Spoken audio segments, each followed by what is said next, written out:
Berkeluarga adalah sunnah. An-nikahu sunnati. Sunnah dalam pengertian bukan hukum, tetapi manhaj, jalan hidup. Orang yang membenci sunnahku, maka bukan golonganku. Begitu kata Nabi.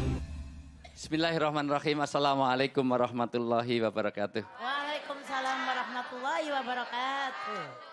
Alhamdulillahirabbil alamin. Nahmaduhu wa nusolli wa nusallimu ala rasulihil karim. Asyhadu alla ilaha illallah wahdahu la syarikalah wa asyhadu anna Muhammadan abdu wa rasuluh. Qala Nabi sallallahu alaihi wasallam, baiti jannati. Wa qala ta'ala fil kitabil karim, ar-rijal qawwamuna 'alan nisa. Shadaqal azim wa shadaqal rasul karim wa nahnu 'ala dzalika minasyaitin wasyakirin walhamdulillahirabbil alamin. Berkeluarga adalah sunnah. An-nikahu sunnati. Sunnah dalam pengertian bukan hukum, tetapi manhaj, jalan hidup. Orang yang membenci sunnahku, maka bukan golonganku. Begitu kata Nabi.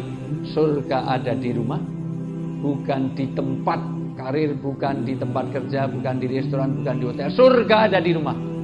Dan siapa yang membina rumah tangga itu mengikuti sunnah Rasulullah. Orang yang membenci sunnahku, kata Nabi, maka bukan golonganku. Dia golongannya Abu Jahal, Abu Lahab, Abu Gosok.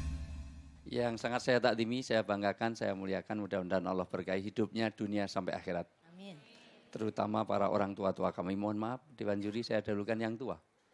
Karena dalam tradisi Jawa orang tua disebut sepuh. Kenapa disebut sepuh? Karena asapnya lebih ampuh. Orang tua harus saya dahulukan karena kemungkinan besar juga akan mendahului saya. Kemungkinan besar. Walaupun belum tentu karena kematian itu di tangan Allah. Bisa saja yang tua duluan, saya belakangan bisa. Bisa juga saya belakangan, yang tua duluan silahkan. Karena memang kematian itu tangan Allah.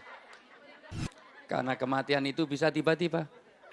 Sayangnya ada dua kesalahan mindset. Mindset yang pertama, orang mati, terutama di Jawa, saya asli orang Jawa, setiap ada kematian pertanyaannya dua, dan itu salah secara akidah. Selalu pertanyaannya adalah, usia berapa, yang kedua sakit apa. Mohon maaf, apakah orang mati harus tua? Kagak. Adakah anak kecil yang mati, ada enggak? Mohon maaf, adakah bayi yang mati, ada enggak? Ada. Orang tua mati, ada enggak? Ada. Tapi kematian terbanyak di Indonesia justru di population studies itu adalah anak-anak remaja. Kenapa? Karena peluangnya lebih banyak. Yang mati karena balap liar kebut-kebutan rata-rata remaja. Jarang kakek-kakek, nenek-nenek, kebut-kebutan balap liar jarang. Yang mati karena overdosis di Cicalengka, 54 orang mati semuanya remaja. Tidak pernah kita jumpai oma, opa malam minggu tripping di perempatan, overdosis jarang. Yang mati karena, mohon maaf, jadi jangan merasa aman, yang muda-muda, kemungkinan mati malah urut dari atas-atas itu, dari yang muda-muda itu. Baru ke sini, baru komentator, baru Dewan Juri, terakhir sini. Allahumma amin, Allahumma amin. Karena kematian itu kapanpun. Yang mati karena tawuran, berapa waktu yang lalu juga remaja. Tidak pernah ada tawuran, nggak bisa dilihat antara panti jompo dengan panti berdasarnya, nggak ada. Maka jangan merasa. Yang kedua, apakah mati orang harus sakit? Adakah orang sehat segar bugar terus mati, ada nggak? Ada. Orang tidur bablas mati, ada nggak? Ada. Masya Allah. Orang olahraga biar sehat mati di tempat olahraga. Haji Mas Said Basuki, kiper Persela Lamongan, Khairul Huda, mati di tempat olahraga. Mati itu. Orang habis dengarkan tausiah pulangnya mati, ada nggak? Banyak. Kalau yang ceramah mati, jarang. Serius. Berapa waktu yang lalu meninggal dunia di tempatnya Bu Khofifah Indar Pariwangsa. Maulid Nabi, siapa? Qori'nya, pembaca. Ya. Kok tahu? Karena harusnya yang ceramah saya. Tapi karena barengan dengan Menseknek, saya pilih ke sana. Karena saya lihat budgetnya lebih bagus sana. Mohon maaf, saya realistis. Tapi mohon maaf, penceramahnya aman. Yang mati adalah qori'nya. Kalau di sini paling hostnya dulu. Amin. Karena kematian. Mati itu kapanpun, betul? Di depan pesantren saya pernah lihat langsung betapa banyak orang mati tiba-tiba. Ada orang mancing di depan pesantren saya. Enak-enak mancing sambil ngerokok. Rokoknya jatuh, mati. Ya, luar biasa. Lu serius? Kena air jadi mati. Ya nggak usah dipertegas. Ibu bapak saya muliakan, saudaraku semuanya. Hei penonton. Selamat aksi. Baru bisa sekarang saya. Oke. Bapak Ibu yang saya muliakan, ini timernya kok lambat banget, dipercepat dong. Ini nggak ada kontraknya ini, ya cepet aja. Bapak Ibu yang saya muliakan, saya ingin bagaimana ada satu sisi di mana, mohon maaf, puasa ini harus mengajarkan bagaimana mempertahankan keluarga kita. Karena baiti jannati. Surga itu ada di rumah. Karir sehebat apapun nggak ada artinya kalau nanti keluarga kita tidak berkumpul di surga. Maka penting, satu, keluarga itu juga ada unsur suami istri, ada unsur anak. Tapi saya akan singkat saja. Ibu pengen surga? Pengen. Gampang. Senangkan suami. Ini pesan penting. Karena istri-istri sekarang lebih banyak menyenangkan suami orang daripada suami sendiri. Kalau keluar rumah, Masya Allah. Kalau seorang istri mati sampai suaminya senang, maksudnya ridho, bukan senang matinya itu ridho. Maka seluruh pintu surga dibuka dari mana saja dia akan memasukinya. Mohon maaf. Sudah habis kok, sudah maaf. Kalau suami ibu senang dengan lipstik warna hijau, maka tolong pulang sini beli lipstik warna hijau. Oleskan ke seluruh wajahnya semuanya. Karena istri-istri sekarang, mohon maaf, kalau sudah keluar rumah, dandan sampai 12 meter. Kerudung itu diputar, dinaikkan lagi, turun lagi. Sampai kayak bawa sampah kemana-mana. Begitu kalau keluar rumah. Tapi di rumah kadang-kadang daster seminggu digantung, dipakai. Kadang-kadang daster 1, penitinya 6. Demikian suami, mohon maaf para suami. Jangan merasa ini. Karena sebaik-baik suami yang baik dengan istri.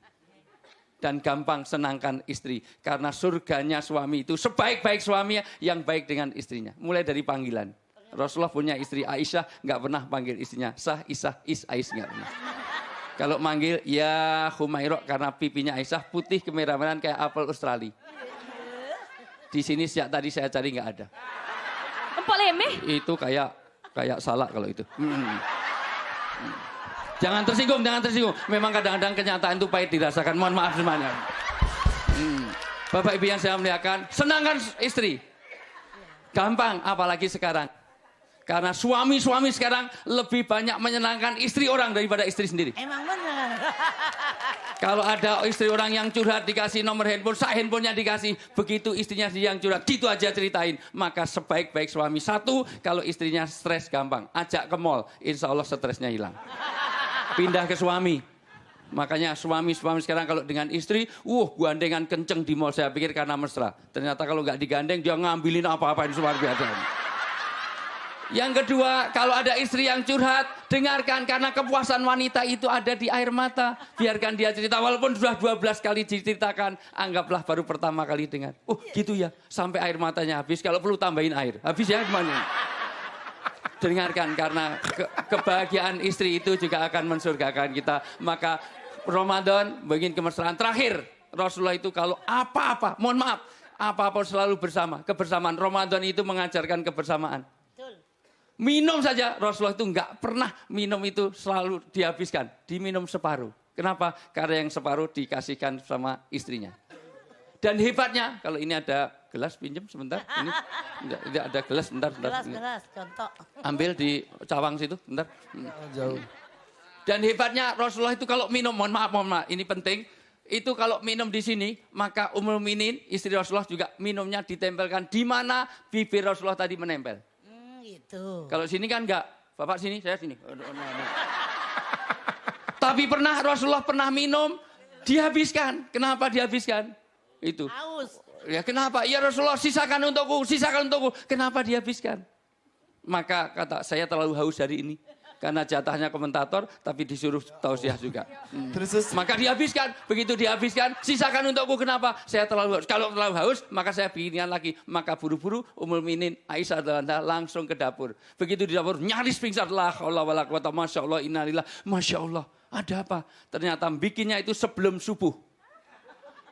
Karena di dapur ternyata garamnya habis, gulanya utuh. Berarti tadi yang diminum Rasulullah adalah larutan garam.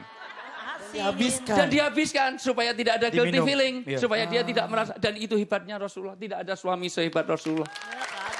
Ya Allah. Supaya menjaga perasaan. Karena kalau diminum separuh, istrinya akan tersinggung. Itulah Rasulullah. Maka untuk menguji suami ibu, mulai nanti bikinlah minum. Disiram tadi Ya siram. kasih. Wah, kalau terus disiramkan, terus apalagi wong wedok micek tok. Lah itu enggak. Habis waktunya.